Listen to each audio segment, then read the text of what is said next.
Hello dear student, good morning in the class of SMDT physics. आज अपन topic पढ़ेंगे कि जब किसी पिंड को अपन पृथ्वी पर ऊर्ध्वाधर नीचे की ओर फेंकते हैं तो उस पर जो कोरिलियस बल लगता है वो किस प्रकार से लगता है। ठीक है, हमने कोरिलियस बल को स्टार्ट किया था, इसी टॉपिक से अपन ने इस टॉपिक को स्टार्ट किया था। आपने कहीं पे एक एक्सपेरिमेंट देखा होगा, यूट्यूब पे, इंस्टाग्राम पे, फेसबुक पे ट्रेंडिंग करता है कि जब अपन किसी कैनल बांध रहते हैं ना, बांध की शेप रहती है इस हिसाब से, लगभग जैसे मान लीजिए आप एक कोई पहाड़ी पे खड़े हो, वो पहाड़ी किस हिसाब से ऐसे। ठीक है, अब आप यहाँ पे खड़े हो, ठीक है, ये आप सुंदर से स्टूडेंट हो गए सारे। ठीक है, अब आपके हाथ में क्या एक बास्केटबॉल है। ठीक है, अब आप बास्केटबॉल को क्या करते हो, एक एच ऊंचाई से क्या करते हो, गिराते हो। ठीक है, यहाँ पे डायग्राम भी बना हुआ है। ठीक है, जो रिजल्ट आता है कोरिलियस फोर्स का, आप यहाँ पे सुंदर से एक पहाड़ी पे खड़े हो जिसकी बहुत ज़्यादा है ऊंचाई। ठीक है, अब आप क्या करते हो, एक फ्री फॉल करते हो, अर्थात बॉल को पकड़ रखा बास्केटबॉल को, अब छोड़ते हो तो हिसाब से ये यहाँ पे आके क्या होना चाहिए,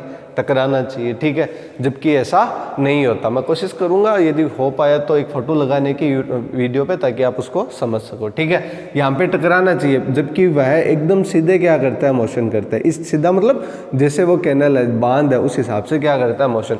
अब कोई यहाँ पे कोई फोर्स एक्स्ट्रा लगा सकते नहीं, क्योंकि हमने बॉल को क्या कर दिया, छोड़ दिया। अब बॉल फ्री है, मतलब अपने मोशन करने के लिए केवल ग्रेविटेशन, अंडर ग्रेविटेशन फोर्स में क्या करेगी, मोशन करेगी, तो यहाँ पे टकराना चाहिए, जबकि ऐसा नहीं होता। वो बॉल क्या करती है, ऐसे पैराबोलिक शेप में क्या चली जाती है, अर्थात इसके टच भी नहीं होती, फिर भी अपने आप क्या हो जाती है, ड्रिफ्ट हो जाती है, जैसा कि यहाँ पे बता रखा है। ठीक है, तो ये जो होता है कोरिलियस बल के प्रभाव में होता है, क्योंकि कोरिलियस बल घूर्णन गति करते हुए पिंड पे लगता है। अब वो छदम आभासी बल तो है, पर बल है तो क्या है, त्वरण है, त्वरण है तो क्या है, वेग में परिवर्तन, और वेग में परिवर्तन तो क्या है, विस्थापन में परिवर्तन है, अर्थात वह कुछ ना कुछ विस्थापन जरूर लेकिन जैसे हमने पढ़ा था चक्रवात, जैसे हमने पढ़ा था नदियों द्वारा भूमि का कटाव, ये हमने पढ़ा था ना लास्ट टाइम भाई।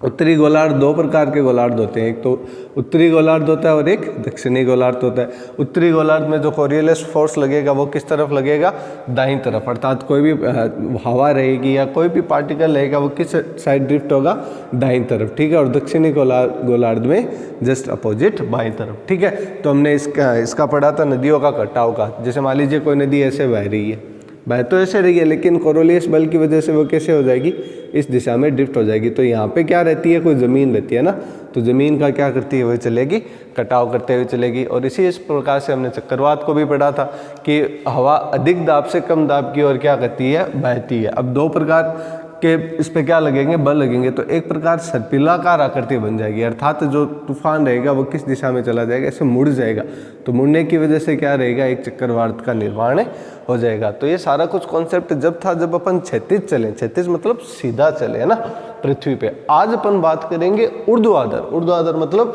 किसी हाइट से अपन को क्या करना है, कोई बॉल को या कोई भी एक पिंड को क्या करना है, छोड़ना है, और फिर क्या देखना है, कोरिलियस बल का प्रभाव देखना है। ठीक है स्टूडेंट, अब एक बात बताइए यहाँ पर कि पृथ्वी पे जैसे मान लीजिए हम यहाँ पे खड़े हैं, यहाँ पे इन थोड़ा सा इस तरफ है ना, तो यहाँ पे खड़े हैं, तो पृथ्वी के खड़े तो ऊपर रहते हैं, अंदर नहीं खड़े रहते, बनाए इस हिसाब से बस समझाने के लिए, लेकिन खड़े अपन यहाँ पे होते हैं। यहाँ से अपन कोई बॉल छोड़ रहे हैं तो छोड़ तो अपन तो सीधे रहे, जैसे मान लीजिए पृथ्वी गोल है ना, कोई गोल, ठीक है, पृथ्वी गोल है ना, अब अपन यहाँ पे खड़े हैं, तो खड़े तो ऐसे हैं, बट दिखाई कैसे दे रहा है, सीधा दिखाई दे रहा है। तो इसका मतलब आप यहाँ से कोई बॉल छोड़ोगे तो ऐसी ही तो आएगी, समझ पा रहे हो। अब इस पर कंफ्यूजन तो नहीं है ना, बोले सर आपने तो बोला था सीधा छोड़ना है, सीधा मतलब एक बॉल को पकड़ो और छोड़ दो।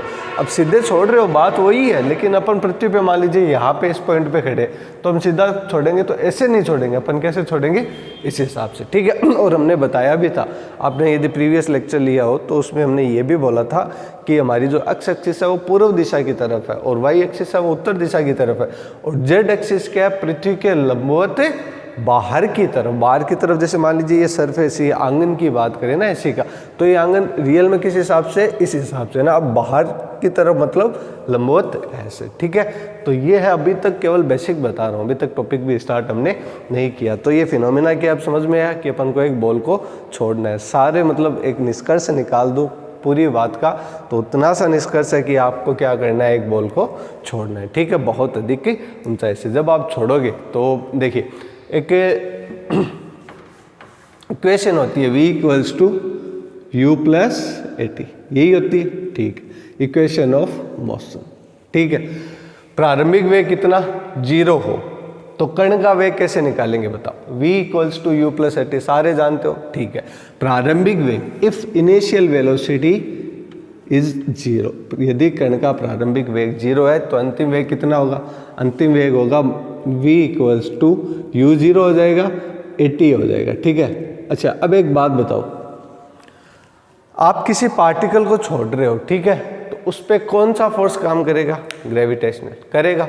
क्लियर है, ग्रेविटेशनल के लिए एक्सीलरेशन कितना, त्वरण का मान कितना होता है, g के बराबर। तो v इक्वल्स टू यहाँ पे कितना आएगा, यहाँ पे आया माइन g और t, यहाँ तक क्लियर है।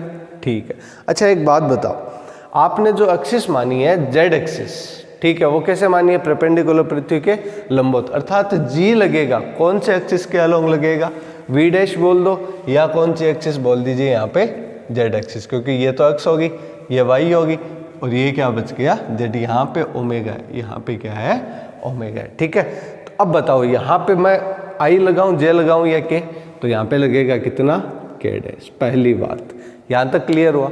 अच्छा एक बात बताओ, k पॉजिटिव होगा या नेगेटिव, आप k नीचे की तरफ पार्टिकल फेंक रहे हो या ऊपर की तरफ, ऊपर की तरफ का मतलब k के ऊपर वाली दिशा पॉजिटिव दिशा, लेकिन अभी आप छोड़ रहे हो किस दिशा में, नीचे की तरफ, तो दैट मीन्स यहाँ पे क्या लगेगा, माइनस लग जाएगा और आपके पास वेलोसिटी की वैल्यू आ जाएगी कितनी, माइनस k डैश gt। बताओ यहाँ तक टर्म क्लियर है, फिर चलेंगे अपन आगे। यहाँ तक क्लियर है, v इक्वल्स टू से लगाया, g लिया, माइनस k लिया, सारा कुछ क्लियर है। ठीक है, अब अपन चलते हैं आगे। अपन जानते हैं कि अपन को कोरोलियस बल का यदि मान ज्ञात करना है ना, यदि हमको कोरोलियस बल का मान ज्ञात करना है तो हमको पता होना चाहिए -2m omega cross v, omega cross v, ये पता होना चाहिए।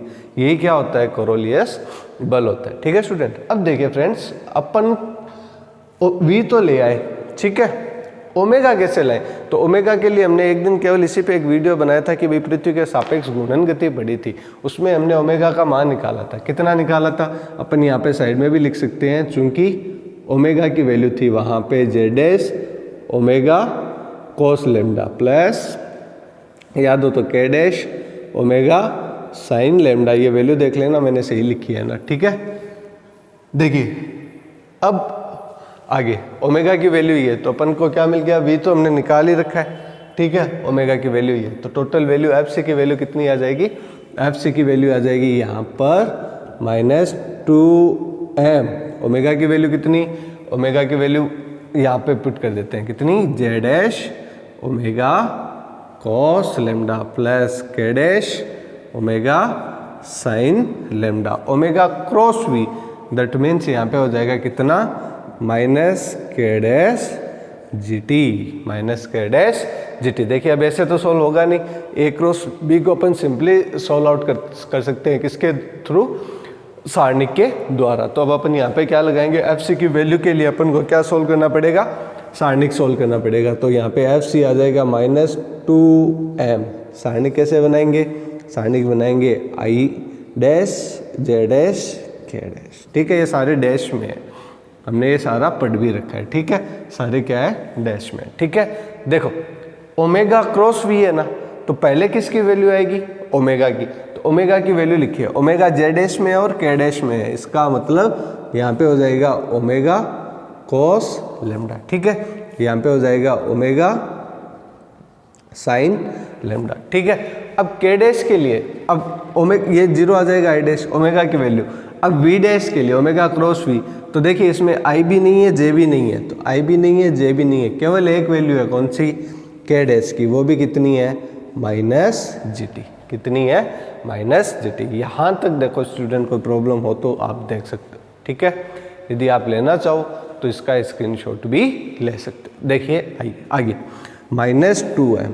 ठीक है, देखो अपन जब i डैश की वैल्यू निकालेंगे तो इस पे हाथ रखेंगे, ठीक है, और इस पे हाथ रखेंगे ऐसे। ठीक है, फिर मल्टीप्लाई करेंगे तो ये वैल्यू आएगी, ये वैल्यू क्या हो जाएगी, 0। ठीक है, ये वैल्यू आएगी और ये वैल्यू 0 हो जाएगी, इसका मतलब वैल्यू कितनी बचेगी, वैल्यू बचेगी -ओमेगा कोस लेमडा और क्या हो जाएगा, gt। ठीक है, बाकी जब अपन z डैश के लिए निकालेंगे तो जेड एस के लिए निकालेंगे तो कौन सी वैल्यू जीरो हो जाएगी, ये इससे जीरो होगा, ये इससे जीरो होगा।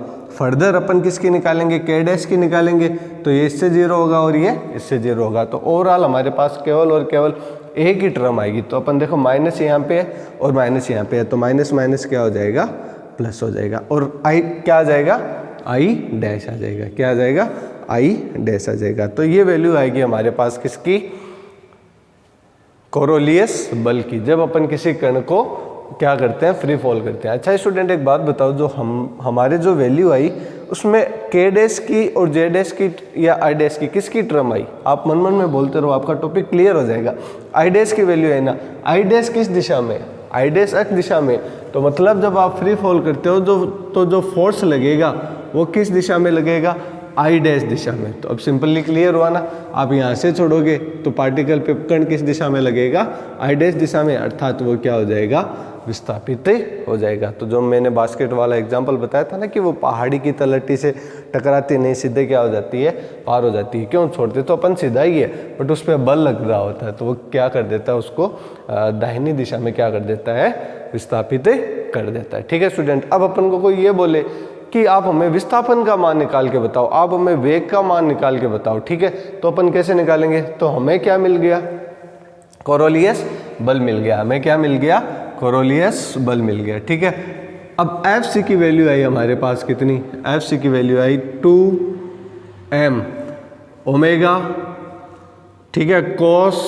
लेमडा जी, और मल्टीप्लाई क्या कर दूं मैं अलग से टी, अलग से टी इसलिए कि अभी आपको पता चल जाएगा। ठीक है, आई डैश दिशा में मतलब ये डायरेक्शन शो कर रहा है। अपन जानते हैं बल क्या होता है, बल होता है सर एम ए, और ए क्या होता है, d square r upon d t square, यही होता है। ठीक है, देखिए यहाँ पे अब आई डैश हटा दीजिए, तो यहाँ पे कितना हो जाएगा, 2m ओमेगा कॉस लेमडा जी मल्टीप्लाई टी, तो m से m क्या हो गया, कैंसिल आउट हो गया, यहाँ पे वैल्यू बच गई d square r upon d t square. ठीक है, और यहाँ पे वैल्यू हो जाएगी 2 ओमेगा कॉस लेमडा, और कितना आ जाएगा, जी टी आ गया। ठीक है, फर्दर इसको आप बोल दीजिए, अभी तक हमने कोई इक्वेशन नहीं बोली, आप इच्छा से बोलना चाहो तो आप बोल दीजिए इक्वेशन ए। ठीक है, अब अपन क्या करेंगे, ए समीकरण का क्या करेंगे, समाकलन करेंगे। क्यों समाकलन करेंगे, तो हमारे पास क्या आ जाएगी, वेलोसिटी,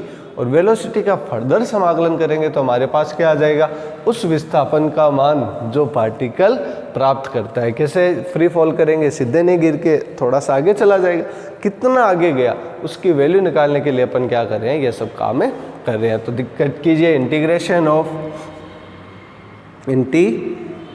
ऑफ इक्वेशन ए। ठीक है, इक्वेशन ए का क्या कीजिए, समाकलन कीजिए, तो आप जब समाकलन करोगे तो ये आ गया इंटीग्रेशन। ठीक है, तो इसका क्या हो जाएगा, इसका हो जाएगा D R by D T, integration क्या आ जाएगा, D R by D T, यही आएगा। ठीक है, अब डी टी के सापेक्ष कर रहे हो ना, तो डी टी के सापेक्ष इसका इंटीग्रेशन होगा तो कितना होगा, 2 omega cos lambda as it is g, t का कितना होगा स्टूडेंट, टी स्क्वायर बाई 2, और प्लस क्या आ जाएगा, एक कांस्टेंट आ जाएगा। इंटीग्रेशन में अपन ने लिमिट नहीं ली तो क्या आएगा, एक कांस्टेंट आएगा ना, क्योंकि लिमिट लेते तो कांस्टेंट नहीं आता।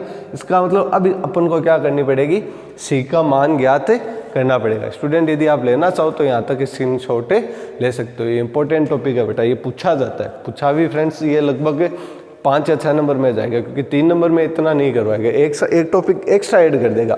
आज जितना पढ़ाऊंगा वो हो सकता है 3 नंबर में पूछे। देखो फ्रेंड्स वापस क्लियर कर रहा हूँ, आज जो पढ़ाऊंगा वो हो सकता है 3 नंबर में पूछे, लेकिन जो टोटल ये टॉपिक पूछा जाएगा ना, वो 5 से 7 नंबर में पूछा जाएगा। ठीक है, इसको अपन क्लियर कर दे। अब चलिए आगे, हमने इंटीग्रेशन तो किया है स्टूडेंट्स, अब एक बात बताओ, लिमिट नहीं ली तो हमारे पास क्या आया, सी का मान आया। अच्छा एक बात बताओ, t बराबर 0 पे, आप ही सोचो t बराबर 0 पे, देखो t और अपन को D R by D T, वो तो वेलोसिटी गया, पर r में क्या निकालेंगे, टर्म निकालेंगे। एट t इक्वल्स टू 0, आप बताओ क्या पार्टिकल के पास वेलोसिटी है, t इक्वल्स टू 0 पे आपने पकड़ रखा है। याद करो v is equal to u plus t, प्रारंभिक वेग कितना था, 0 था, that means t is equal to पर u बराबर 0। इसका मतलब t इक्वल्स टू 0, ये टर्म 0, ये टर्म 0। तो बताओ एट t इक्वल्स टू 0 पर v equals to 0, that means c equals to क्या आ जाएगा 0। कैसे आया सर, dr/dt u बना, अब u v बना, v 0 t 0 that means c 0। तो यहाँ पे जो टर्म बचेगी कितनी बचेगी, dr/dt। ठीक है, वैल्यू कितनी हो जाएगी, omega cos lambda t square और 1 GB साथ में आ जाएगा। ठीक है, 1 GB साथ में आ जाएगा। अब अपन को देखना है कि विस्थापन कितना होगा। ठीक है, तो विस्थापन के लिए अपन क्या करेंगे, फर्दर इंटीग्रेट करेंगे। फर्दर इसको अपन बोल देते हैं, कोई भी इक्वेशन आपने अभी तक बोला इक्वेशन ए, तो आप बोल दीजिए इसको सुंदर सा इक्वेशन बी। ये कौन सा सुंदर सा इक्वेशन हो गया, बी। फर्दर अब अपन क्या करेंगे, अगेन डिफरेंशिएट करेंगे इक्वेशन बी को with respect to students t, with respect to t. तो जब अपन वापस इंटीग्रेट करेंगे तो यहाँ पे डी आर है क्या है, तो डिस्प्लेसमेंट है ना। तो अब आर को अपन अक्स से भी क्या कर सकते हैं, रिप्लेस कर सकते हैं। भाई हमारा कितना डिस्प्लेसमेंट आया, that means D R by D T again differentiate होगा तो ये क्या दे देगा, विस्थापन दे देगा, जिसको अपन क्या बोल दे, अक्स बोल दे। ठीक है स्टूडेंट्स, आगे देखिए, वापिस देखिए, omega g cos lambda constant t square का कितना आ जाएगा, t cube by 3, t cube by 3 again आ जाएगा एक नया नियतांक, जिसको अपन क्या बोल दें, सी डैश बोल दें। क्या बोल दें, सी डैश बोल दें। अभी वापस बताओ, t इक्वल्स टू 0 पर पार्टिकल के पास वेलोसिटी 0 है। वेलोसिटी का मतलब आपने t इक्वल्स टू 0 पे पकड़ रखा है, इसका मतलब अभी क्या वो डिस्प्लेस्ड होगा, नहीं होगा, पहली बात। ठीक है, डिस्प्लेस नहीं होगा तो क्या t इक्वल्स टू 0 पर वह कुछ डिस्प्लेसमेंट प्राप्त करेगा, नहीं करेगा। तो अगेन आप बोल सकते हो क्या, एट t इक्वल्स टू 0 पर, ठीक है, x बराबर कितना हो जाएगा, 0। कितना हो जाएगा, x बराबर 0। दैट मीन्स वापस आप 0 रखोगे तो ये भी 0, अगेन सी डैश क्या आ जाएगा, c dash 0, then c dash क्या हो जाएगा, 0। ठीक है स्टूडेंट, तो यहाँ पे जो डिस्प्लेसमेंट प्राप्त किया ना पार्टिकल पे, देखो जो काम की चीज़ नहीं है ना वो मिटा रहा हूँ, सिंपल जो चीज़ है ना, एक बार के लिए देखिए, यहाँ पे एक स्पेस मिल गया ना हमें, बस इतने से हमारा क्या हो जाएगा काम, और आपको पूरा टॉपिक केवल एक बोर्ड पे मिल जाएगा। ठीक है स्टूडेंट, देखिए आइए, यहाँ से x की वैल्यू निकालिए। देखिए मेरी हाइट तो कम है बट मैं कोशिश करूँगा। ठीक है, x की वैल्यू कितनी आएगी, x की वैल्यू आएगी सर ओमेगा जी, क्या आएगी, पैर को उठा लेते हैं थोड़ा सा, omega g cos lambda t cube by 3। ये लीजिए आपके पास क्या आ गया, विस्थापन का मान आ गया। लेकिन स्टूडेंट एक बात बताओ, t का मान कैसे निकालें, t का मान कैसे निकालें सर, t तो वेरी करेगा, तो कुछ एक फिक्स वैल्यू रख दें तो t क्या हो जाएगा, रिप्लेस। आपने गति के समीकरण का दूसरा नियम पढ़ा है, s is equal to u t plus half of g t square, ऐसे रख दीजिए।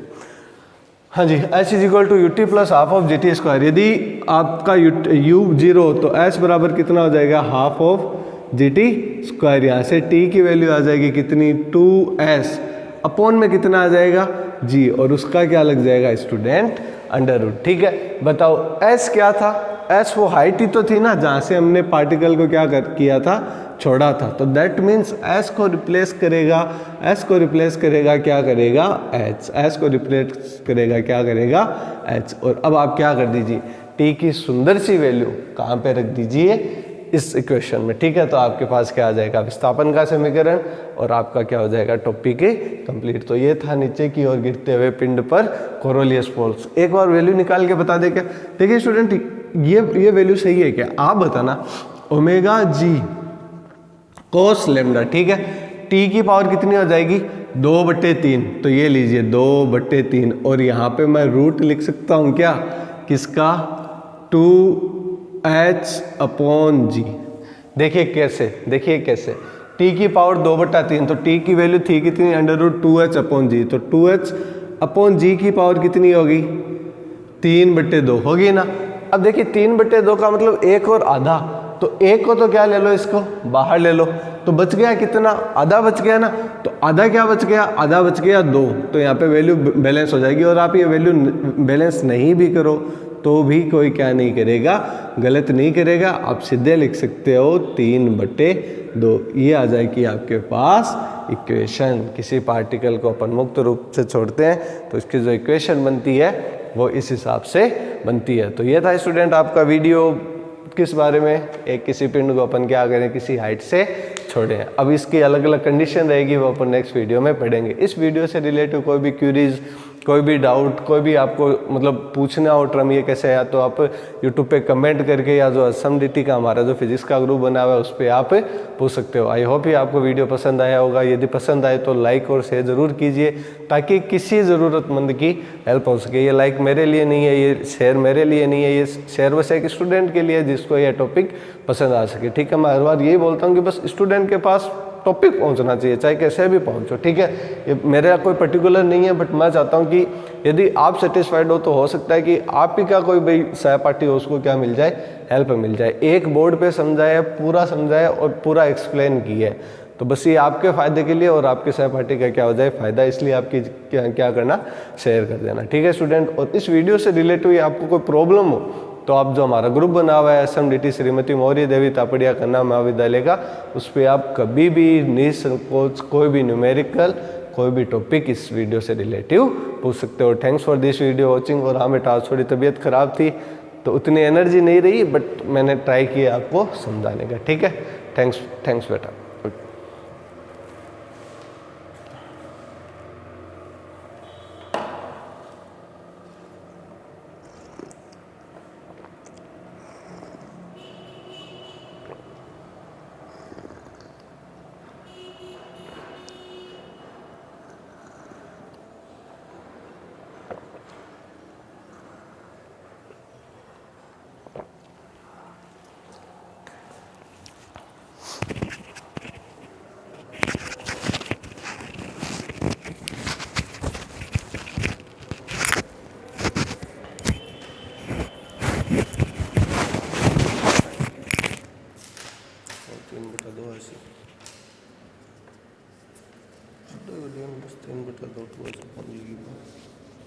एक बात बताओ, रूट क्या लिखेंगे? ये मैं 3/2 देगा ना, ये 2/2 बस 12 सबसे ज़्यादा गलत है।